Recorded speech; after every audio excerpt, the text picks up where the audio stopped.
কেদারনাথ তীর্থস্থানে ঘটে যাওয়া একজন সত্যিকারের ভক্ত এবং তার মহাদেবের দর্শন প্রাপ্তির একটি সত্য কথা নিয়ে আজকের এই ভিডিও।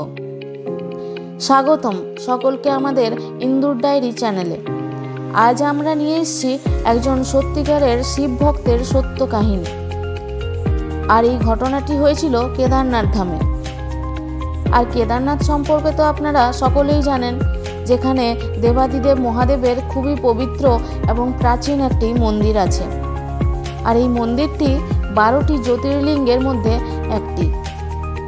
জ্যোতির্লিঙ্গের অর্থ যে লিঙ্গের মধ্যে ভগবান শিব নিজেই বিরাজমান। আজ আমরা জানব কেদারনাথ ধামে সত্যি ভগবান শিব বিরাজমান। আর আজ আমরা জানব কিভাবে বাবা কেদারনাথ নিজের ভক্তদের জন্য সময়কেও ওলট পালট করতে পারেন। আর কালকেও নিয়ন্ত্রণ করার ক্ষমতাও মহাদেবেরই আছে। আর তাই তো তাকে মহাকালও বলা হয়।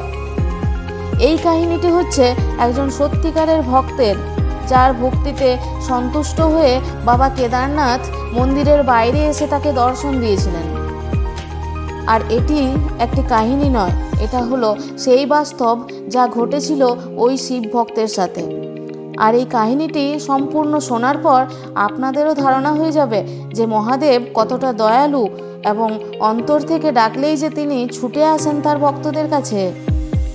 আর এই শিব ভক্ত ছিলেন খুবই দরিদ্র। শিবের আরাধনা বা উপাসনা ছাড়া তার আর কোনো সম্পদই ছিল না। অনেক সময় আগে যখন আমাদের দেশে বাস বা ট্রেনের ভালো সুবিধা ছিল না, সফর করার জন্য ধনী ব্যক্তিরা গরুর গাড়ি বা ঘোড়ার গাড়ি ব্যবহার করতেন। কিন্তু দরিদ্র মানুষের জন্য একমাত্র অবলম্বন ছিল পায়ে হেঁটেই এক স্থান থেকে অন্য স্থানে যাওয়া। আর সেই সময় একজন নির্ধন শিব ভক্ত প্রতিজ্ঞা করে সে বাবা কেদারনাথ ধামের দর্শন করতে যাবেন এবং কেদারনাথের উদ্দেশ্যে পথ চলাও শুরু করেন। আর কেদারনাথ যাওয়ার সঠিক রাস্তাও তিনি জানতেন না, কিন্তু তার মনে একটা বিশ্বাস ছিল যে বাবা কেদারনাথ তাকে অবশ্যই দর্শন দেবেন। পথ চলতি মানুষদের কাছে পথের সন্ধান নিতে নিতে কেদারনাথের উদ্দেশ্যে অগ্রসর হন তিনি। আর ভোলানাথের জপ করতে করতে 2 মাস ধরে পথ চলতেই থাকে। 2 মাস পরে যেমন তেমন করে তিনি যখন কেদারনাথ মন্দিরে পৌঁছান এবং তিনি দেখেন মন্দির বন্ধ এবং চারিদিকে বরফে ঢেকে গেছে, এবং এই দেখে তার মনে অনেক প্রশ্ন আসতে শুরু করে এবং তিনি মন্দিরের দিকে অগ্রসর হতে থাকেন। মন্দিরের কাছে এসে তিনি দেখেন মন্দিরের পূজারী এখনও সেখানে উপস্থিত এবং তিনি পূজা সম্পন্ন করে মন্দিরের দরজা বন্ধ করে নিজের ঘর ফিরে যাওয়ার জন্য উদ্যত হচ্ছেন।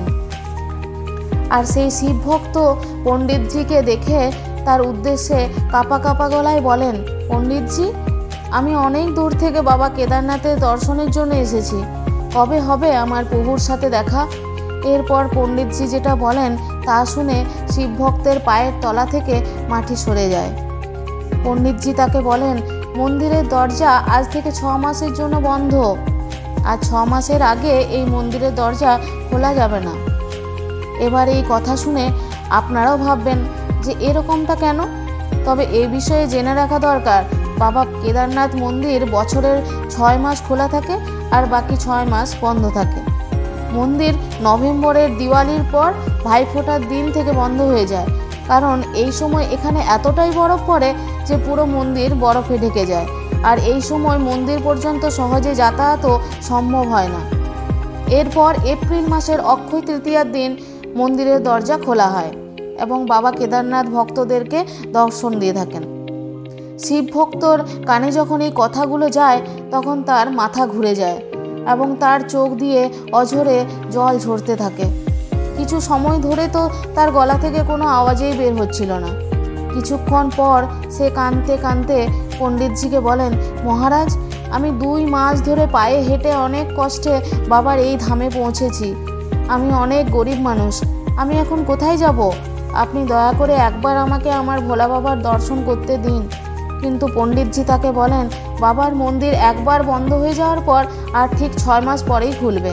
তাই পণ্ডিতজি তাকে এমনিই বলেন, হয় 6 মাস পর আসুন আপনি, নাহলে এখানেই 6 মাস থেকে যান, তারপর বাবার দর্শন হবে। কিন্তু তুমি এই ঠান্ডাতে এখানে একটা রাতও থাকতে পারবে না। তাই আমার কথা শোনো এবং নিজের প্রাণ বাঁচিয়ে এখান থেকে চলে যাও। 6 মাস পর আবার এসো, তখন বাবার সম্পূর্ণ দর্শন পাবে। এ কথা বলে পণ্ডিতজি চলে যান। এরপর ধীরে ধীরে সেখানে রাত্রি নামে। আকাশ থেকে প্রচুর তুষারপাত হতে থাকে। পাহাড়ের কনকনে ঠান্ডা হাওয়া তার শরীরকে নিথর করে দিচ্ছিল। কিন্তু সেই শিবভক্ত শত কষ্টের মধ্যেও সেখানে বসেই শিবের ধ্যান করতে থাকে। সে মনে মনে প্রতিজ্ঞা করেই নেয় যে বাবা কেদারনাথের দর্শন ছাড়া আমি কোথাও যাব না। ঠান্ডা এতটাই কঠিন ছিল যে মনে হচ্ছিল যে কিছু সময়ের মধ্যেই তার দেহ থেকে প্রাণ বেরিয়ে যাবে। আর ঠিক তখনই সে একটা আলো দেখতে পায় এবং একজন অঘরী বাবা তার কাছে আসছেন এবং সেই অঘরী বাবা তার কাছে এসে তাকে খাবার দেন এবং তাকে বললেন যে তুমি অনেক ক্লান্ত, খাবার খেয়ে শুয়ে পড়ো। শিবভক্ত অনেক পরিশ্রান্ত ছিল, তাই খাবার খেয়ে এবং অঘরী বাবার দ্বারা জ্বালানো আগুনের তাপ নিতে নিতে সে কখন যে গভীর নিদ্রায় চলে যায়। এরপর সকালে যখন তার ঘুম ভাঙে এবং সে চোখ খুলে দেখে দূর দূর পর্যন্ত বরফের কোনো অস্তিত্বই নেই এবং এতটা ঠান্ডাও লাগছে না। এবং এটা দেখে সে মনে মনে ভাবতে থাকে, পূজারী বাবা তো বলেছিলেন এখনও 6 মাস তো বরফ পড়বে, তাহলে হঠাৎ কী এমন হলো? হঠাৎ তার সেই অঘরী বাবার কথা মনে পড়ে গেল এবং সে এখানে ওখানে খুঁজে বেড়াতে থাকে সেই অঘরী বাবাকে, কিন্তু সেই বাবাকে আর দেখতে পেলেন না। ক্লান্ত হয়ে শিবভক্ত মন্দিরের সামনেই বসে পড়ল। তখনই শিবভক্ত দেখে যে দূর থেকে পণ্ডিতজি এবং তার অনুচররা মন্দিরের দিকেই আসছেন। সে কৌতূহল ভরা মুখে পণ্ডিতজিকে জিজ্ঞেস করেন, মন্দিরের দরজা কি আজকেই খোলা হবে মহারাজ? উত্তরে পণ্ডিতজি বলেন, আজ 6 মাস ঠান্ডা কেটে যাওয়ার পর অক্ষয় তৃতীয়ার শুভ দিনে মন্দিরের দরজা খুলবে। পণ্ডিতজি তখনও সেই শিবভক্তকে কিন্তু চিনতে পারেননি। এরপর শিবভক্ত বলেন, পণ্ডিতজি 6 মাস পর মানে? আপনি তো কালকে রাত্রেই আমাকে বলে গেলেন যে এবার 6 মাস পরে মন্দিরের দরজা খুলবে। এরপর পণ্ডিতজি চিন্তা করতে করতে বলেন, তুমিই সেই ব্যক্তি না যে 6 মাস আগে এসেছিলে বাবার দর্শনের জন্য, কিন্তু মন্দির বন্ধ থাকার কারণে দর্শন হয়ে ওঠেনি? তখন শিবভক্ত বলে ওঠে, 6 মাস তো নয় পণ্ডিতজি, আমি তো কালকে রাত্রেই এসেছি আর রাত্রে এখানেই শুয়েছিলাম, আর আজ সকালেই আপনি চলে এলেন। 6 মাস কি করে হবে? শিবভক্তের কথা শুনে পূজারীজি ভাবেন, এ কী ধরনের উল্টাপাল্টা কথা বলছেন। অপরদিকে পূজারীজির মাথায় এটাও ঘুরতে থাকে যে বাবা কেদারনাথ তার ভক্তদের প্রতি অত্যন্ত দয়ালু এবং ভক্তদের জন্য তিনি অসংখ্য চমৎকার করে থাকেন। পূজারীজি শিবভক্তকে জিজ্ঞাসা করেন, হে শিবভক্ত, কাল রাত্রে তোমার সাথে ঠিক কি কি হয়েছিল তা বিস্তারিতভাবে আমাকে বলো। শিবভক্তের রাত্রের ঘটনা যা যা মনে ছিল তা স্পষ্ট পণ্ডিত বললেন। শিবভক্ত বলেন, একজন অঘরী বাবা আমার কাছে আসেন এবং আমাকে তিনি খেতে দেন, ঠান্ডায় আগুন জ্বালানোর ব্যবস্থাও করে দেন এবং আজ সকালে আমি যখন উঠলাম তখন তাকে আর দেখতে পেলাম না। এটা শুনে পূজারীজি এবং অন্যদের চোখও অশ্রুতে ভরে যায়। কাঁপতে কাঁপতে পূজারীজি ভরা গলায় শিবভক্তকে বলেন, কেমন দেখতেছিলেন সেই অঘরী বাবা? শিবভক্ত চোখ বন্ধ করে বলে, পুরোপুরি অঘরীদের মতো দেখতে ছিলেন তিনি। গায়ে জড়ানো বাঘ ছাল, গলায় অসংখ্য রুদ্রাক্ষের মালা, হাতে ছিল ত্রিশূল, মাথায় ছিল ত্রিকাল। ব্যাস, এই পর্যন্ত শোনার পর ভক্তরা সকলে জোর গলায় বলতে থাকে, হর হর মহাদেব, এবং সকলে সেই শিব ভক্তের চরণে পড়ে যায়। এরপর পূজারীজি সেই শিব ভক্তের পায়ে পড়ে কাঁদতে কাঁদতে বলেন, হে শিব ভক্ত, তুমি ধন্য।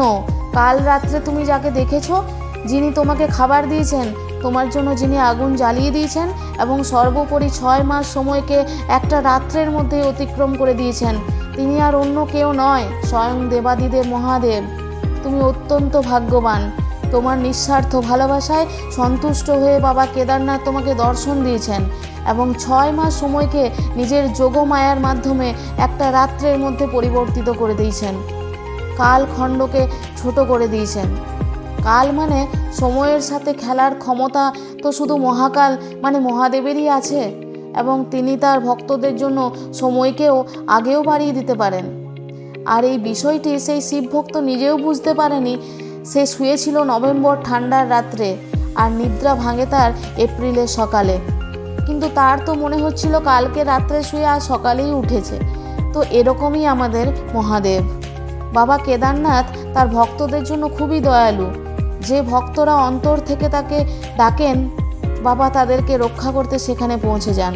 তো বন্ধুরা, আজকের এই ভিডিওটি এই পর্যন্তই। আশা করি আপনাদের এই ভিডিওটি ভালো লেগেছে। যদি এই ভিডিওটি ভালো লেগে থাকে তবে একটা লাইক এবং চ্যানেলটি অবশ্যই সাবস্ক্রাইব করবেন। আর এই রকমই আধ্যাত্মিক ঘটনা জানার জন্য অবশ্যই আমাদের পাশে থাকবেন। আপনারা ভালো থাকবেন ও সুস্থ থাকবেন।